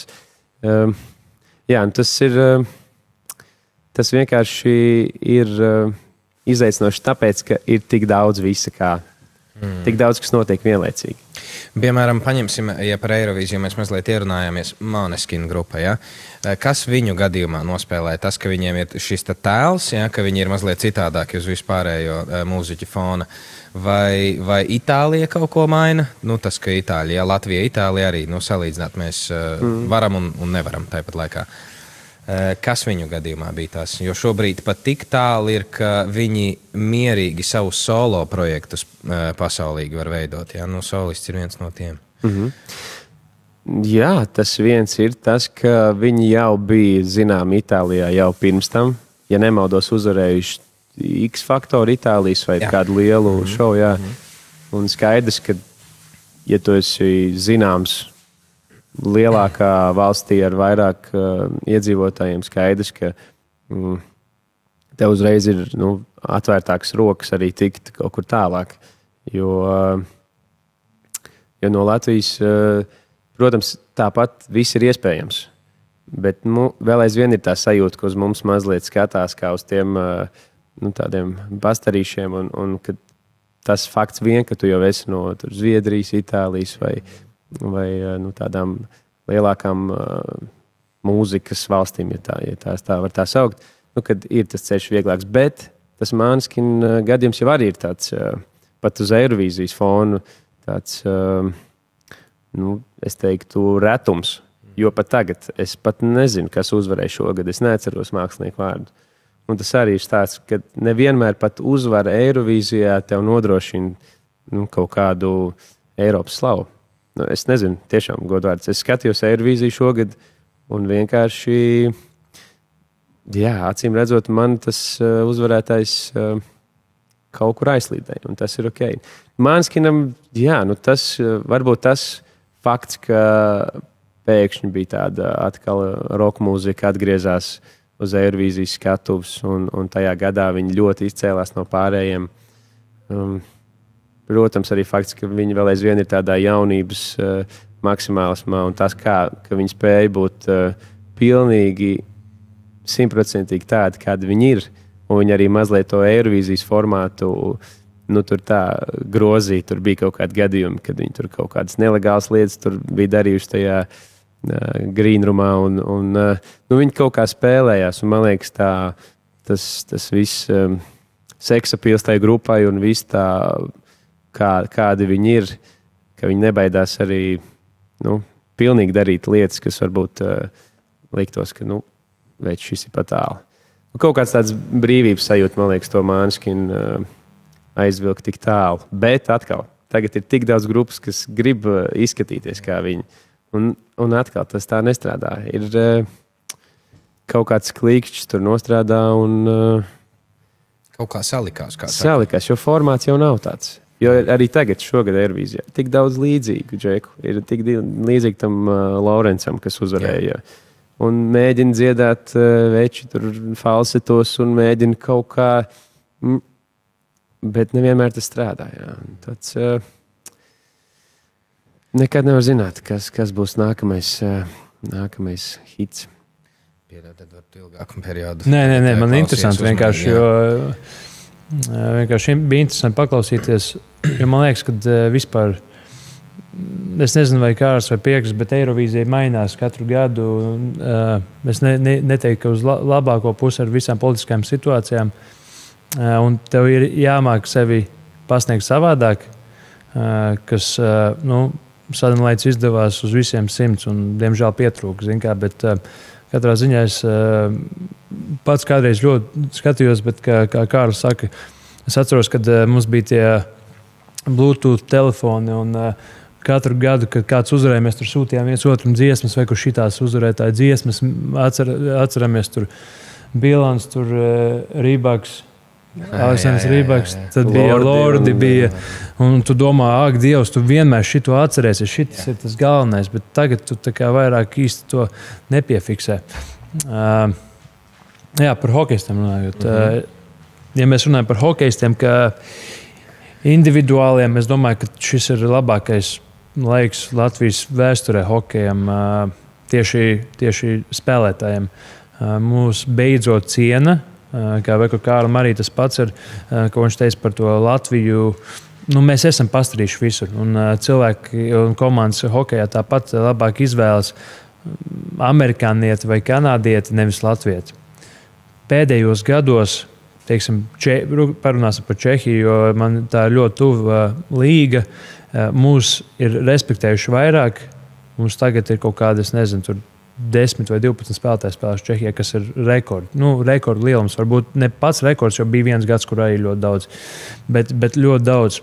Tad parunāsim par, piemēram, Nacionālo hokeja līgu, kur spēlē mums, man liekas, ka 3, 4, 5 un ir kaut kādi 5, 6 uz NHL līgumiem, kur ir gatavi kāpt un spēlēt vairāk. Tā kā vēl viens rekordu lielums Latvijas hokejam, kur mēs varam vēl pielikt dažus NHL spēlētājus klāt, un tad jau tas būs, mēs kādreiz priecājāmies, ka tur Irbe un Žoltoks uzspēlē tur 2, un tas jau likās nereāli. Un tagad mums jau tas ir tā kā kļūst par tādu mazu normu, teiksim tā. Tā kā hokejā, kā individuāliem spēlētājiem, es domāju, ka mums iet labāk kā nekad. Runājot par hokeja sistēmu Latvijā, teiksim, izlases kontekstā arī iet labāk nekā nekad. Kādreiz mēs cīnījāmies par palikšanu, tagad mēs cīnāmies tur par, tagad jau ir tā, ka ceturdaļfināls ir mērķis. Kādreiz mērķis bija palikšana. Tagad ceturdaļfināls ir mērķis, un tas nav tāds, ka tas nebūs pasaules brīnums, ja mēs tur tiksim ceturdaļfinālā. Un kā mēs redzam, kas notika pirms dažiem gadiem, tā kā izlases līmenī arī, es domāju, ka viss ir kārtībā un komandas mūs respektē. Tagad mēs spēlējam pret Kanādu pasaules čempionātā, viņi tur pret Slovēņiem spēlēja, pret franciešiem likās, ka viņi vispār izgāja tā, labi, jānospēlē, jāiet prom. Pret mums es nezinu, kas tas bija, vai tāpēc, kad es tur viņus nedaudz sadusmoju pēc tā pirmā gola, bet viņi cīnījās tā, rīktīgi, tā, kad varēja just, ka viņi visu atdod. Un tas katrā ziņā parāda to respektu, kad katra komanda zina, kas ir latvieši un nāk un cīnīties. Bet mūsu Latvijas hokeja virslīga, diemžēl, vēl joprojām pieklabo. Es nezinu, kā vispār to vērst par labu, jo tas ir ļoti, protams, finansiāls jautājums. Taču arī nav tādu fanu, kur ir gatavi uzņemties to visu to fanu būtību. Ja mēs paskatāmies Latvijas futbola virslīgu, to pašu Basīti arī vairāk cilvēki nāk. Ja? Tur ir tie fani, tur ir fanu klubi un tā tālāk. Mums it kā virslīgā arī ir, bet tas ir tās ļoti maz, teiksim, maz cilvēku, kur to dara un kur to grib darīt. Visas, teiksim, parasti ir tā, ka viss spēles, kurās visvairāk cilvēku ir tās playoff spēles, vai pat neteiksim playoff spēles, jo ja playoffos spēlē latvieši pret Igauniem, un Igauni ir, mums, vai lietuvieši, kuri, vienos vārtos, tur arī neviens nenāk. Tur ir tikai 2 komandas Latvijas virslīgā, kuras mēs vienmēr zināsim, ka būs finālā, un tā ir tas Mogo un Zemgala. Tas arī viss Kurbats beidz, un tagad Ukraiņa nāks iekšā, kas arī būs ļoti interesanti pastīties, jo viņi ir paņēmuši ļoti daudz labus latviešu spēlētājus. Tā kā ir ļoti pozitīvi, kad mums ir NHL spēlētāji, mūs respektē visur pasaulē, un hokeja līmenis mums attīstās kā individuāliem spēlētājiem, bet gribētos to savu pašu līgu uztaisīt tādu, kur ir konkurētspējīgāka gan algu ziņā, gan līmeņa ziņā. Es teiktu, ka pirmās 2 komandas viņas līmeņa ziņā, tās komandas brauc spēlēt kontinentālajā kausā, kas ir pret citām valstīm, un parāda ļoti labs rezultāts. Diemžēl tas finansējums ir kāds ir, un es pat nezinu, vai kā viņi var dabūt, un vai mēs jebkad to dabūsim, jo tas mūsdienās tas ir tik ļoti dārgi, kad tur vajag vienkārši privātu investoru, kuram ir ļoti augstas ambīcijas un daudz naudas. Un kas notiek Čehijā? Čehijā ir ļoti līdzīgi. Ir gan pašvaldības komandas, kuras kur liek naudu no pilsētas domēm un atvēl lielu naudu, bet pārsvarā tie ir sponsori, vai nu liela uzņēmuma, vai parasti visticamāk tie ir lielas privātpersonas ar ļoti lielu finansējumu.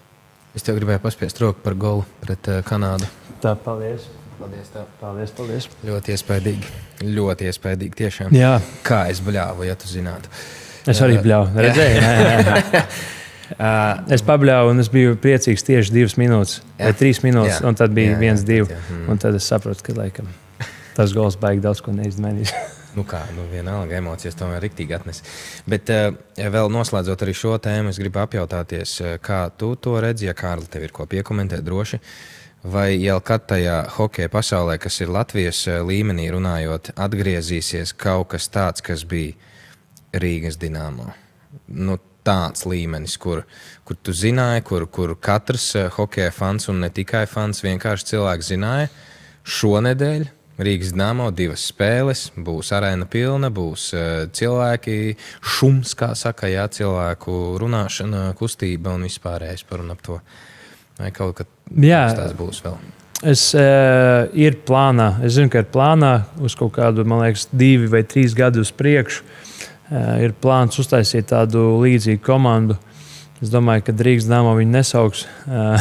Es domāju, ka dēļ visas vēstures, kas ir bijusi, bet ir plānā spēlēt Somijas čempionātā, augstākajā, kas būtu tas, es domāju, cilvēku piesaisti, jo žēl, kad Rīgas Dinamo aizgāja. Tas bija tas Latvijas tā lielākā skatuve, un varbūt tā līga, kur viņi spēlēja, tā nebija, teiksim, labākā politiski runājot un morāli, bet tā komanda kā tāda ir vajadzīga Latvijā, jo tā atkal popularizēs hokeju, atkal cilvēki ies skatīties spēles, un tagad hokeju latviešu fani izbauda tikai, teiksim, 2 mēnešus varbūt, ieskatot pārbaudas spēles gadā. Ja? Un es domāju, ka ir ļoti daudz fani, kuri grib to savu komandu, kuri grib iet un skatīties, kuri grib iet uz arēnu, ja? Jo tas ir ļoti laba laika pavadīšana. Tas patriotisms ir tas, kas arī to visu padara vēl pozitīvāku. Visās, protams, kad visās citās valstīs tie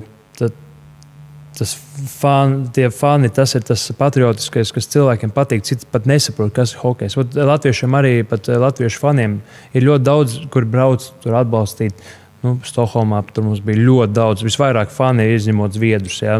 Tur latviešu fani tas ir ārprāts, un es esmu ļoti, ļoti priecīgs, ka es esmu tieši dzimis šeit, kur hokejam ir tik liela nozīme. Bet ļoti daudz fani varbūt pat, teiksim, ne ļoti daudz, bet ir daudz fani, kur to hokeju vispār tā kā neizprot. Tev liekas, ka viņi ir bijuši tur 10 čempionātos, ka viņi zina A līdz Z, kas ko kā.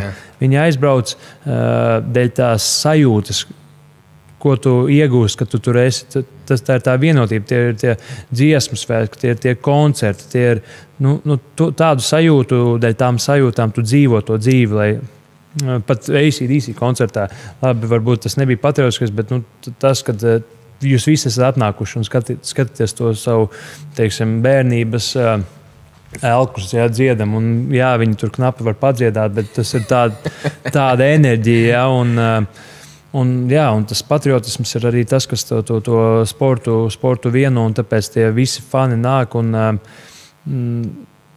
mums tādu vajag, un ir iekļauts plānos, ka tāda būs. Mums patīk visiem latviešiem plānot ne tikai hokejā, bet ar visiem Real Baltikām, un beigās nekas neizdodas. Tā kā plānos ir, es to zinu, un es ļoti ceru, ka tas izdosies. Un, kas to zina, varbūt es arī mājās uzspēlēšu, jo, kad es biju jaunāks, un Rīgas Dinamo bija viena no, neteiksim top komanda, bet mēs tur kalnus gāzām, tur skā uzvarējām, mums bija Hosa un tā tālāk. Kad es biju maziņš, man bija tā sajūta, ka es gribu uzspēlēt Latvijas komandā, nevirslīgas komandā, uzreiz pateikšu, lai tur neaiziet kosmosā. Bet es gribu uzspēlēt savā zemē kaut kādā komandā augsta līmeņa, kur kažu, kad gribi var atnākt. Tu vari atnākt, kad gribi. Lai tas ir tāds piedzīvojums, un es esmu savā valstī, es varu aizbraukt pēc tam uz mājām.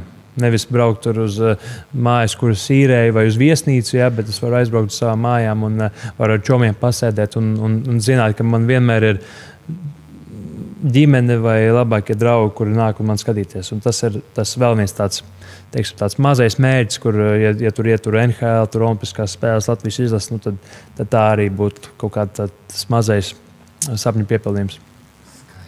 Skaisti. Kungi, vai jūs baidaties kaut kad tikt aizmirsti? Par to, kas jūs esat, par to, ko jūs darat? Gruntīgs jautājums, jā. Nē, es laikam nē. Man bija tāda viena dziesma, Mina Greta saucās, ko man es neatceros, kas parādīja, bet es klausījos to dziesmu, man likās, ka ja kaut viena dziesma pēc tam jau, kad mans vairs nebūs, ja kaut viena dziesma kādam kādā reizē dzīvē noderēs, patiks, un viņš vienkārši kaut vai sēdēs pie galda vai pie kamīna vienalga un gūs kaut vai mazliet prieku no tās dziesmas, tad, kur es būšu radījis, tad tas ir, tad es būšu piepildījis tādu savu uzdevumu. Viens dziesma, neko vairāk. Pilnīgi raudās gribējis. Es gribu tādu vienu golu iemeslu, lai visi atcerās. Jā. Nē, manā gadījumā laikam līdz galam nav. Es domāju, ka es gribu, lai mani vienkārši atcerās, kā, teiksim, gan, protams, gan kā personība, kad es esmu, kad bija tāds Edvards, kurš bija baigi foršais čalis, un tur, tavs vectēvs bija baigi foršs, viņš bija tāds, viņš tur visus saicināja kopā, bija ģimenes pasākumi, balītes, un tas ir viens kā personība, un kā hokejs, kad vienkārši bija tāds traumaks, kurš gāja un atdeva visu, kas viņam bija, un vienalga, kas tur stājās pretī.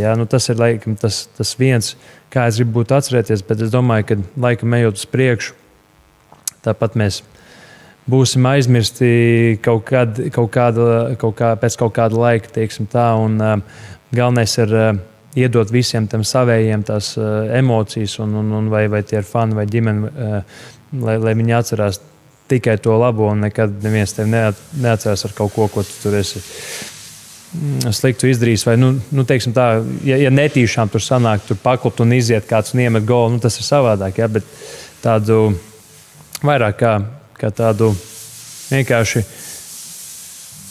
kā personību, kurš viņam bija liela sirds, daudz draugu, viņš visu darīja, visu, ko darīja uz pilnu un kaut kāda labām emocijām. Labs cilvēks. Jā, var arī tik īsi, tik īsi es negribēju atbildēt, bet labs cilvēks. Tas tik skaisti, ka pat šis jau varētu būt noslēgums, bet man tagad ir noslēdzošais jautājums, ko es prasu absolūti visiem viesiem. Un tas ir, kam jūs ticat? Tas ir domāts par tādu, teiksim, augstākais spēks, jā? Vai tas jūsu gadījumā ir kaut kas, kas ir saistīts ar reliģiju, jā? Dieviņš, jūs manifestējat, jūs lasat horoskopus, jūs lasat zvaigznes, ejat uz astroloģijas kaut kādiem kursiem un vēl nezinu, kas tas varētu būt, bet kaut kas, kam jūs ticat, kas ir augstāks spēks. Kāds ko tā sektā ir? Kas tā bija? Zvaigžņu lasītājs sektā. Nē, es kādreiz ticu, ka ir augstāks spēks, un to var saukt par Dievu. Jā, es ticu Dievam. Es ticu, ka ir vienkārši gadījumi, kurus nevar izskaidrot nekā citādi. Kā vienkārši, ka lietas notiek un kāds varbūt tās kaut kur augstāk virzī. Un jā, manuprāt, ir jātic. Ir jātic, jo tā ticība ir tā, kas mūs nomierina, kas mums, jo reizēm ir situācijas, kas šķiet, ka viss brūk un jūk, un tad ticēt tam, ka ir kaut kas lielāks un ka ir tomēr labais, varbūt tas dažreiz izklausās banāli, bet tomēr, ka labais ir, un tas vienmēr būs vairāk nekā sliktais, un tas vienkārši palīdz dzīvot, jā, un tāpēc arī manā dzīvē ir bijuši tādi gadījumi, kad šķiet, ka augstāki spēki ir kaut kā izveduši mani cauri dzīvei, tāpēc, jā, es ticu Dievam. Varēja tā vienkārši pateikt. Kas tas saīsināt? Jā, zin kā sportisti, mēs esam māņcīgi, mēs ticam tur visādiem tur karmai un tā tālāk. Tas ir, es nezinu, kāpēc tā ir iegājies, bet tas ir tā sportas būtība, bet ne par to stāsts. Mans pamats arī ir Dievs, un jo vecāks es palieku, jo vairāk es tam ticu. Man ģimenei ļoti tuvi draugi to mūsu ģimenē ieveda jau, kad es biju jaunāks. Bet es tā kā līdz galam to nevarēju saprast. Bet tagad, ejot uz priekšu dzīvē un notikumiem, kādiem es esmu izgājis cauri, es ticu Dievam un varbūt es neesmu tik... Es esmu pareizticīgais, bet es neesmu tik reliģisks, lai iet uz dievkalpojumiem un tā tālāk. Manā gadījumā tas, ko es jūtu, tas, ko es saku, teiksim, par ko es domāju, runāju, tas ar to, manuprāt, pietiek. Un man liekas, Dievam arī ar to pietiek, kad es viņu uzņemu, es ticu tikai un vienīgi viņam un visi. Ja es kādam lūdzu, es lūdzu Dievu. Un, protams, kad sanāk laiks, mēs aizējam uz baznīcu. Ik pa laikam kaut kādas, daudz nesanāk. Parasti sanāk viena, divas reizes pavasaru mēs aizbraucam, visa ģimene uz baznīcu. Gribētos vairāk, vienkārši tā kā laiks īsti nesanāk, bet tas ir tas, kam es ticu un kam es turpināšu ticēt visu savu mūžu. Un, jā, tas ne tikai no tā, ka man ir, kad tas Dievs ienāca manā, teiksim, dzīvē caur citiem cilvēkiem pašā sākumā, bet arī tie notikumi, kas ir izmainījuši visu manu domāšanu. Un, jā. Es ticu Dievam. Es ticu Dievam. Un labajām domām. Domspēks. Jā, tieši tā. Domspēks Labām domām, tieši tā. Vai Alūksnē ir jaudīgākie kapu svētki? Tur vispār nav jautājumu. Alūksnē Es pat nezinu, kur ir citi kapu svētki. Kapu svētku Meka. Ir kaut kur citur kapu svētki? Nē. Un starp citu, nākamā nedēļa, šīs nedēļas beigās jau. Jā. Tas būs tāpat. Ilsēs. Izies epizode pirms vai neizies? Diez vai. Okay. Nu, katrā Tad ziņā visticamāk, kad 2 nedēļas pirms šī vai pēc šī. Jā, nu katrā ziņā šis ir laiks, ka tas viss tuvojas un vispār var just, ka Alūksne zemi trīc zem kājām un Alūksne atkal atdzīvojas un atkal jauns cikls sāks skaitīties, jo, kā zināms, Alūksne skaita gadu nevis no 1. janvāra, bet no kapsvētkiem. Vai tu to zināji? Jā, protams. Vai tu esi bijis Alūksnes kapsvētkos? Nē. Tad varbūt, kad šajās brīvdienās. Tev būs jāatskrien, jāpaskatās.